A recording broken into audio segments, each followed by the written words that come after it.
Buenos días, presidente. José Manuel Fuentes, de Capital 21.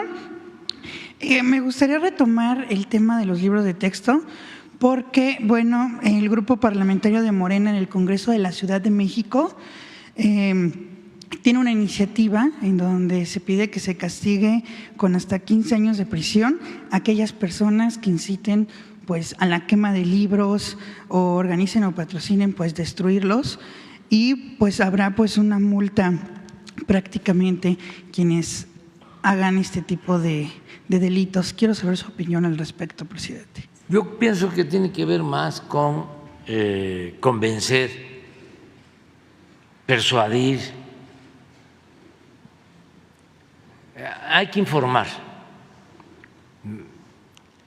para que la gente no se deje manipular, porque es una campaña del conservadurismo. Las han habido en otros tiempos, desde que se aprobó el artículo 3 de la Constitución de 1917. Surgió un grupo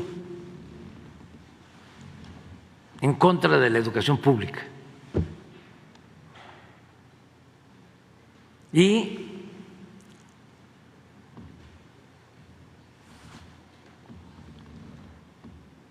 los caciques, después de la revolución, no querían que se impartieran clases en los pueblos.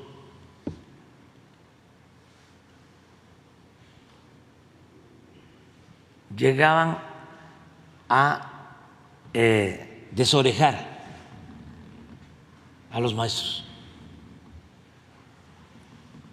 No estoy hablando del siglo XVI, estoy hablando del siglo pasado, durante el gobierno del general Cárdenas.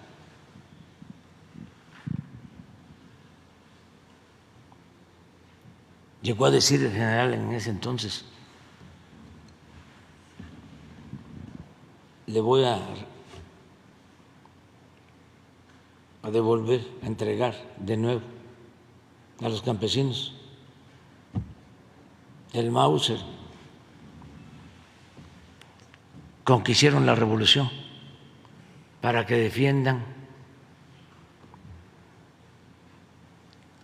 el ejido y la escuela.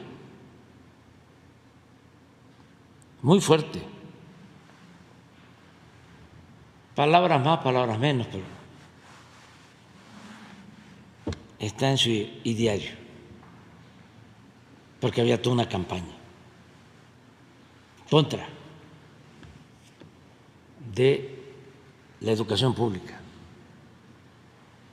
Y luego, cuando surgen los libros de texto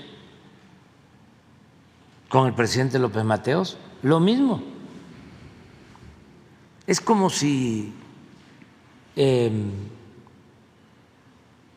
se repitiera la historia. ¿No tienes el texto de Torres Bodet? Sí. Van a ver cuánta similitud.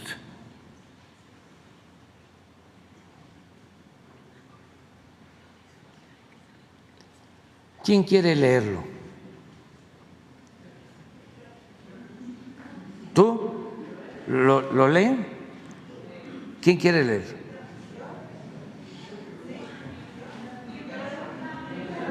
¿Quién?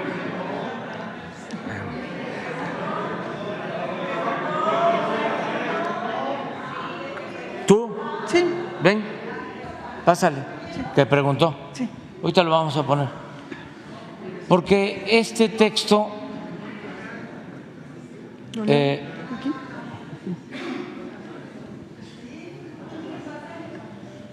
porque ayuda mucho. O sea,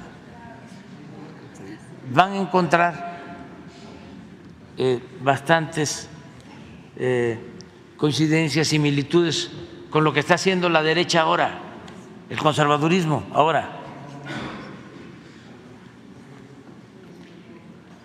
A lo mejor no todo el texto, porque es parte de sus memorias, pero lo esencial.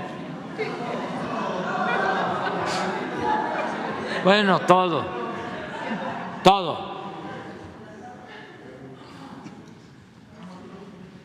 Porque así nos enteramos.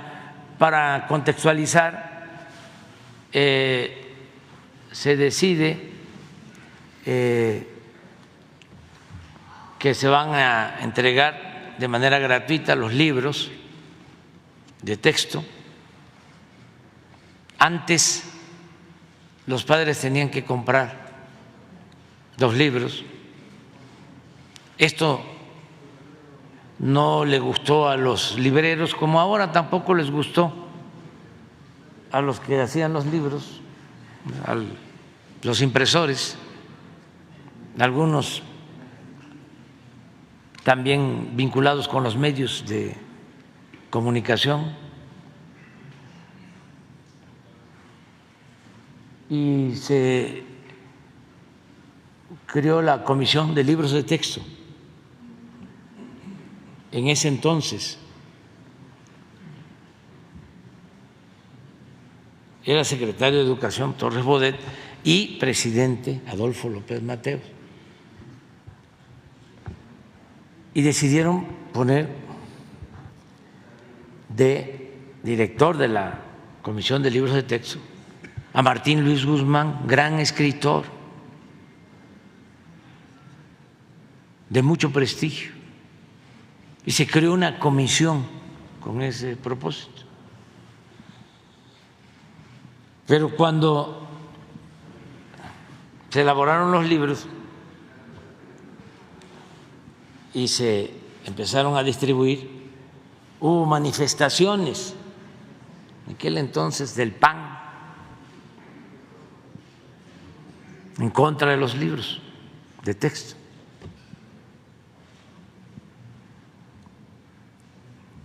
Torres Bodet no lo explica así, porque actúa de manera muy respetuosa y diplomática, ¿no?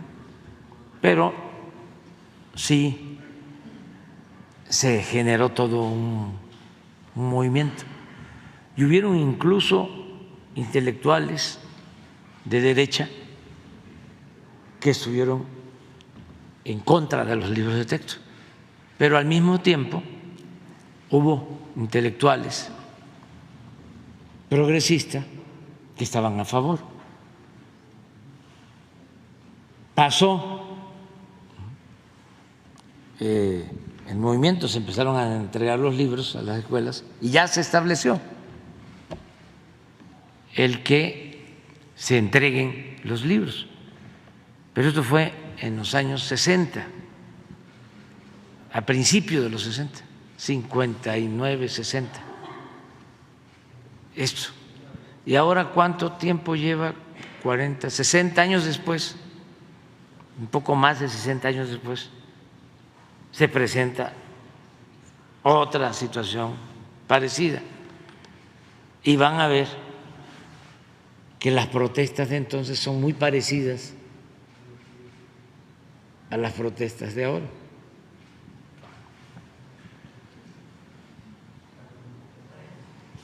¿Qué asunto? ¿Ya?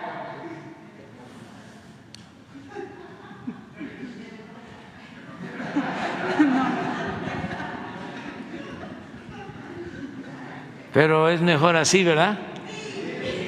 Es mejor así, porque ahí va. Empezando por fieles. ¿Sí? Con su permiso, presidente. O el otro párrafo, ¿no? Pero estaría bueno porque ahí está don Jesús Silva Carso. que ahora seguramente su nieto debe estar en contra de los libros de texto. Ahí está. Con su permiso, presidente, voy a leer el texto. El presidente no se había equivocado al prever que la reacción acusaría al gobierno de partidismo por el nombramiento de Martín Luis Guzmán. Pese a la presencia en la comisión de los directores de los grandes diarios, uno de ellos delegó sus funciones en José Vasconcelos. Nuestro programa pareció sospechoso a muchos.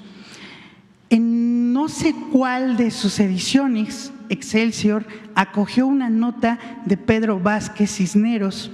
Para el autor, la designación de Guzmán significaba tanto como poner la Iglesia en manos de Lutero. A su juicio, nos habíamos equivocado muy seriamente. Y concluía: el bien común y el derecho de los padres de familia exigen que se vigile la obra de don Martín Luis Guzmán y que se tomen precauciones defensivas a su respecto. El disparo al aire no era sino el anuncio de un graneado fuego de batería. Por espacio de largos meses fuimos objetos de la hostilidad de libreros y autores profesionales de obras de texto. En agosto de 1960, un grupo de profesores publicó en los diarios a plana entera una crítica acerba y en muchos sentidos injusta de nuestros libros. Les contestaron otros maestros, menos sumisos sin duda a la voluntad de lucro de ciertas editoriales. Días más tarde, escritores como René Caspirán Garza, Ali Chumacero, Luis Garrido, Andrés Enestrosa, Francisco Monterde, Rubén Salazar Mayín, Jesús Silva Gerson, Alfonso Tejas Sabre, Julio Torri y Atermio de Valle Arispe nos manifestaron públicamente su adición más persistente que la ofensiva de autores y libreros. Resultó que la iniciaron opositores sistemáticos del gobierno, quienes fingían ver en Martín a Lutero mismo y que por ciertos arranques suyos parecía juzgarlo más peligroso que su germánico homónimo, el que se negó a retractarse en Worms. ¿Sí? Fieles a sus preceptos no confesados, aunque emanaban en ocasiones de cautelosos confesionarios, las escuelas particulares declararon un clandestino boicot contra los libros de la secretaría. En Monterrey, ciertos sectores consideraron propicio el momento para que los padres de familia manifestaran su indignación. Lo que buscaba, en el fondo, era debilitar al gobernador electo recientemente. Se le pedía que no permitiese la distribución de los libros de texto gratuitos en los planteles del Estado, pero se esperaba, sobre todo, obtener un cambio de frente en la selección de sus colaboradores. El gobernador, don Eduardo Olivas, vino a la capital. Le ofrecí que enviáramos a Monterrey a algunos maestros de México a fin de que contestaran en público a todas las acusaciones dirigidas contra los textos. El debate demostró hasta qué punto las más honconadas diatribas procedían precisamente de quienes ni siquiera se habían tomado el trabajo de leer lo que censuraban. Durante el viaje que hizo a León en enero de 1963 para inaugurar la ciudad deportiva del estado de Guanajuato, el presidente se vio asediado por niños que obedecían consignas de críticos invisibles. Ostentaban en un cartel esta frase cínica: El texto único es una vergüenza para México. ¿Qué intentaban con esa injuria? Acusarnos de ejercer una esclavitud mental, la que según sus ocultos guías estábamos imponiendo a los escolares mediante el reparto de los libros de texto gratuitos. Los libros de texto gratuitos están al alcance de todas las manos. Perdón. Lo que es una vergüenza para México, contestó el presidente, es que las fuerzas oscuras que no dan la cara se valgan de los niños para decir un pensamiento que no tienen el valor de expresar. Y esas mismas gentes irresponsables quieren además engañar al pueblo. Hablan de un texto único como si ese texto pretendiera deformar la conciencia nacional, pero ocultan que es un texto gratuito para que llegue a los hijos de todos los mexicanos y que es el único texto gratuito. En efecto, como el libro gratuito servía de base en las pruebas para atestiguar el aprovechamiento de los estudios, se le tildó fácilmente de libro único. En vano, reiteramos con insistencia que, además del gratuito, los maestros podrían recomendar otros volúmenes de consulta. Desde febrero de 1962 me había visto obligado a hacer a la prensa estas declaraciones. Los libros de texto gratuitos están al alcance de todas las manos. 37 millones de ejemplares han sido ya distribuidos. 22 millones más serán editados en el curso de los próximos meses. ¿Cuántos mexicanos saben leer? ¿Cuántos mexicanos saben leer han tenido la oportunidad de considerarlos? ¿En cuál de todas sus páginas hay alguna orientación que se aparte de los principios y los ideales de nuestra democracia? Son obras escritas dentro de una voluntad positiva de unión patriótica, sin pasiones y sin rencores. Millares de padres de familia los han aprobado expresamente, según lo atestiguan las publicaciones reproducidas en la prensa capitalina y lo confirman día a día los informes enviados por las direcciones de educación en los estados y territorios. Muy bien, hasta ahí. Pero bueno, ahí da la idea de aquella polémica de hace más de 60 años. Entonces ahora, de nuevo, se presenta esta situación y hay que esperar. Gracias, presidente. En una segunda pregunta, me gustaría saber cuáles son los avances en las negociaciones en el Tratado de Libre Comercio con respecto al tema energético que se ha disputado desde el año pasado.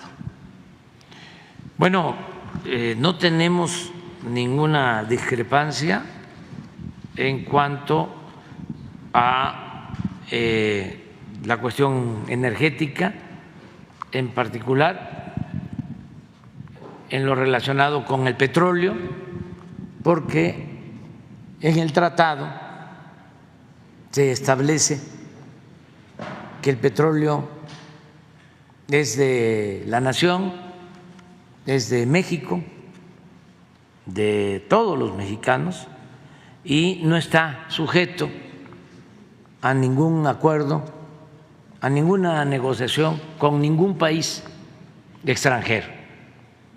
Es un recurso de nuestra nación para beneficio de los mexicanos. Ahí no tenemos diferencias. Ahora solo existe una consulta que puede llevar a paneles, a un tribunal, por el maíz transgénico, o para que no se sientan ofendidos los que opinan de otra manera, el maíz que presuntamente es transgénico. Nosotros decidimos que ese maíz de importación, maíz por lo general amarillo, que no se utilice en México para consumo doméstico. Nosotros tenemos una gran variedad de maíces nativos. No hay que olvidar que el maíz es originario de México, esa planta bendita que se da en todo el territorio nacional y en todos los climas, en la costa, en los valles, en la sierra, que es el sustento principal de nuestro pueblo. Sin maíz no hay país. Entonces, nosotros estamos obligados a cuidar esas variedades de maíz originarias de México, el maíz nativo. Y por eso se decide que solo se utilice en la alimentación de los mexicanos el maíz blanco. Y México es autosuficiente en la producción de maíz blanco. O sea, no necesitamos importar maíz para consumo doméstico. Se importa maíz porque no somos autosuficientes para forraje, para alimentación de aves, de cerdos. Eso no se prohíbe, se está importando maíz amarillo, que se considera por algunos maíz transgénico. Entonces, el acuerdo que nosotros tomamos es no utilizar ese maíz para consumo doméstico, sino utilizar maíz blanco. Y por eso se inconformaron los productores de maíz importadores de Estados Unidos y presentaron a través de su gobierno esta protesta. Y nosotros aceptamos que se investigue sobre este asunto, porque ellos sostienen que no es dañino el maíz transgénico. Y hay la opinión de científicos, investigadores mexicanos, contraria, en el sentido de que sí daña la salud, que puede resultar dañino ese maíz a la salud y que se necesita hacer una investigación seria, a fondo, para resolver de una vez por todas si es dañino o no ese maíz amarillo o presuntamente transgénico. Nosotros ya empezamos a hacer esa investigación con un grupo de científicos del CONACYT y les estamos proponiendo, desde antes de que presentaran su queja, les propusimos, yo personalmente le dije al secretario de Agricultura de Estados Unidos que se formaran grupos de trabajo para llevar a cabo una investigación, porque esto, si se demuestra de que el maíz transgénico daña la salud, pues no solo afecta a México, afecta a consumidores de Estados Unidos y afecta pues a consumidores de otros países. y por encima del interés económico y por encima, desde luego, del interés de lucro, debe estar la protección de la salud de los pueblos, no solo de los mexicanos, sino estadounidenses y de todos los pueblos. ¿Cómo vamos a estar comiendo veneno? ¿Cómo vamos a estar ingiriendo químicos dañinos? ¿Por qué? ¿Nada más por el negocio? Entonces, ¿es más importante el dinero, vale más el dinero que la salud? Yo digo que no. Entonces, eso es lo que se está viendo ahora. En el caso del petróleo no, porque fíjense que cuando estábamos de observadores en la negociación del tratado, nosotros nos opusimos a que se estableciera un capítulo completo en donde se comprometía nuestro petróleo en el tratado comercial. Y ya habían negociado con el gobierno anterior de México ese capítulo. Estamos nosotros entrando, yo era presidente electo y me opuse. Como todavía tenía que pasar el tratado por el acuerdo del Senado y ya para entonces ya íbamos a estar en la presidencia, ya iba yo a estar como presidente constitucional, pues les dije de que no íbamos nosotros a aceptar eso, que no aceptábamos ese capítulo. Creo que es el capítulo 9 del tratado. Y era así lo que ya habían negociado, que consideramos afectaba nuestra soberanía. Y dijimos que no íbamos a aprobar el tratado. Entonces se generó una situación delicada, como una semana, 10 días, amenazas como siempre, ¿no?, de que se iban a romper las relaciones, que iba a haber devaluación, fuga de capital.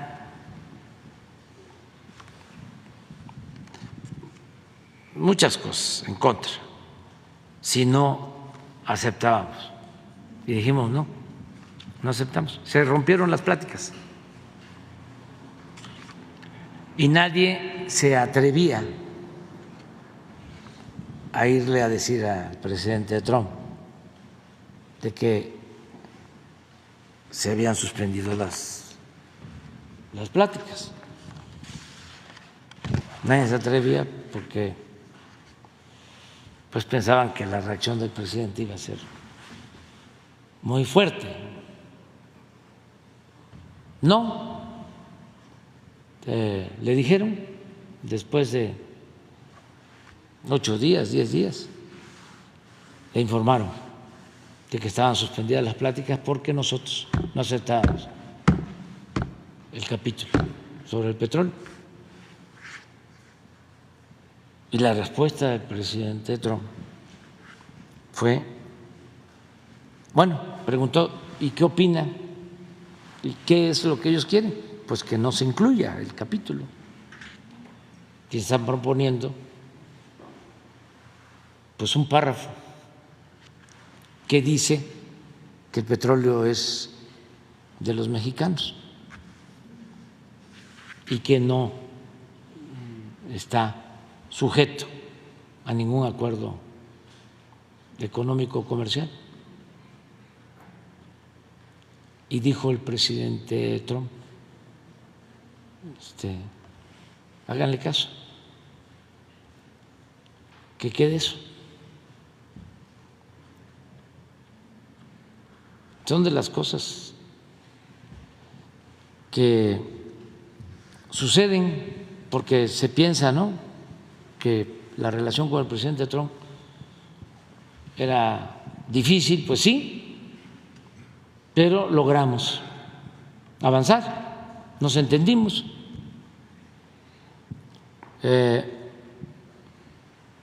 Y con el presidente Biden también. Él es muy respetuoso, el presidente Biden, pero hemos tenido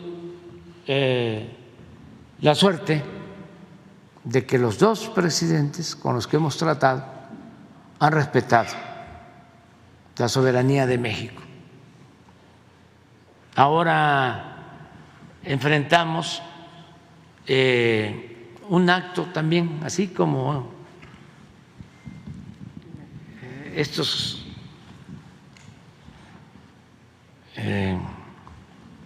gobernadores nuestros,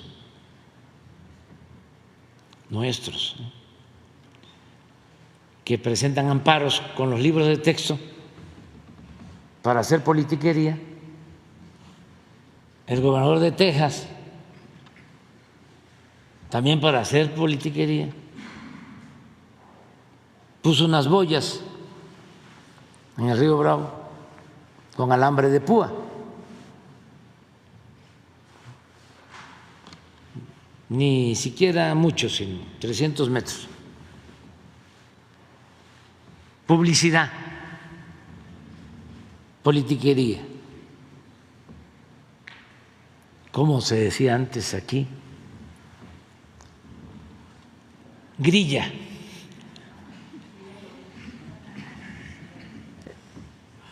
Y pues esas boyas las pusieron, invadían una parte de nuestro territorio.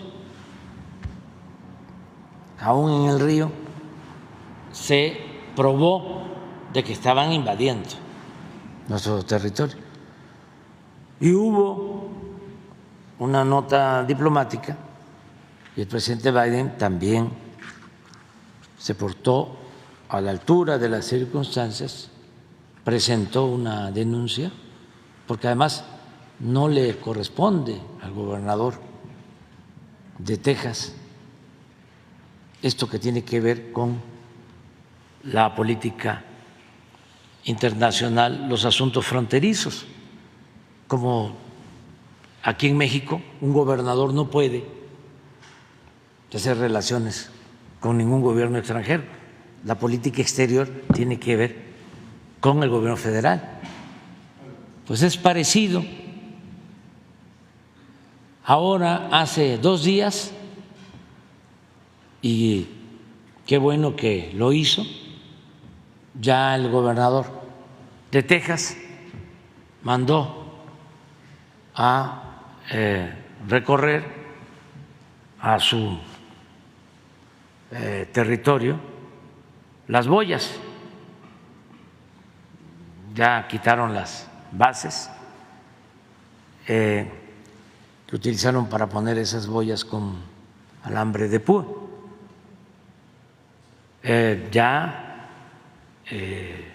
se hizo eso y nosotros lo tenemos que informar al pueblo de México y a nuestros paisanos,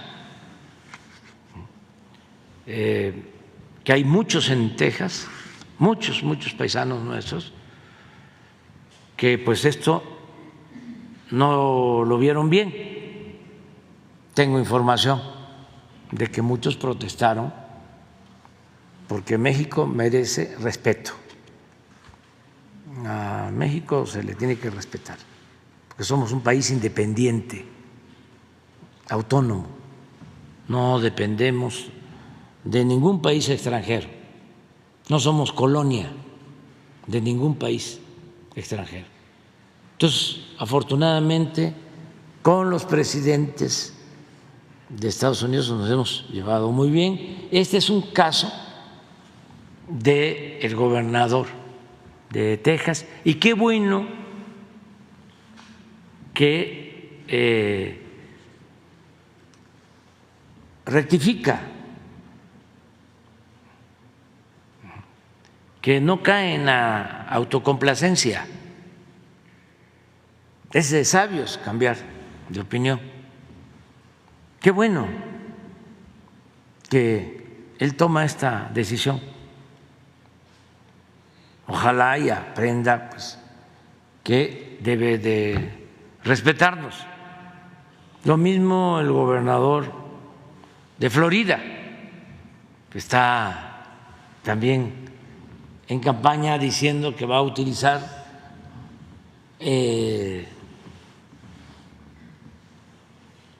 pues armas, cañones, misiles, ¿no?,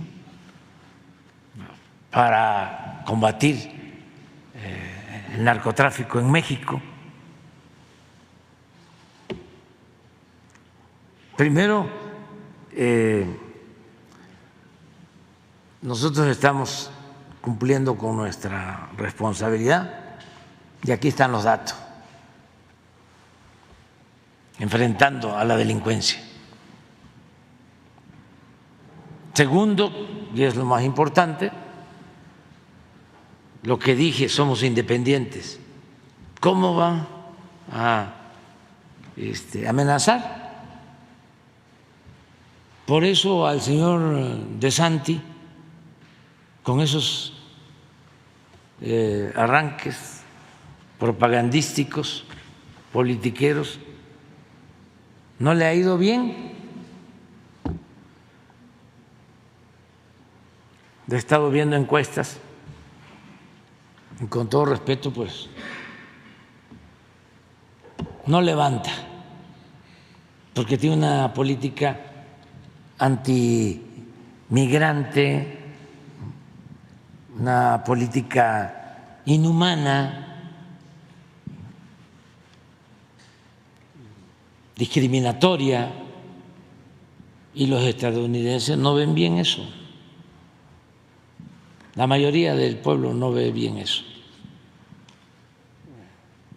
Pero tiene que ver mucho con la temporada,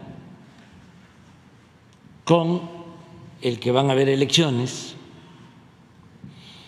en Estados Unidos y ya están queriendo culpar a México que por la migración, que por el fentanilo, que por el tratado, pero no les da resultado, porque nosotros cuidamos mucho esa relación, la cuidamos, es muy importante, y no incumplimos ningún compromiso, ayudamos, cooperamos. En el caso del fentanilo estamos ayudando, porque es un asunto, independientemente de las relaciones económicas, comerciales o de nuestra vecindad, es un asunto humanitario,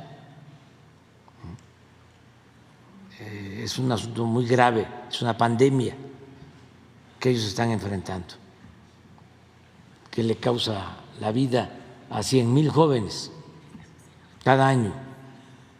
Entonces nosotros tenemos que ayudar en eso, estamos cooperando. Y lo mismo en el tema migratorio, también se ha avanzado, poco a poco, pero se va avanzando. Estamos reconociendo que el presidente Biden es el primer presidente de los últimos tiempos que no hace muro. Todos los demás, republicanos o demócratas, hacían su tramo de muro, también por publicidad. Y lo segundo que el presidente Biden es el primero desde la época del presidente Roosevelt que establece un mecanismo legal para que los migrantes, haciendo un trámite,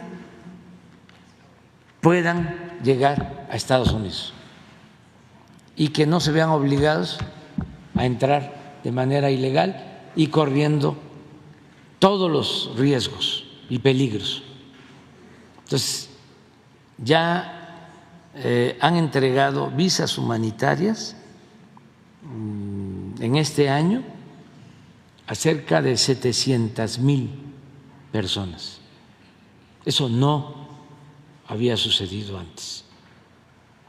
Abrieron una vía legal y hermanos venezolanos, cubanos, haitianos, colombianos, de otras nacionalidades, pueden hacer sus trámites para ingresar a Estados Unidos. Eso no existía. Entonces, vamos a seguir trabajando juntos. Muchas gracias, presidente. Bueno.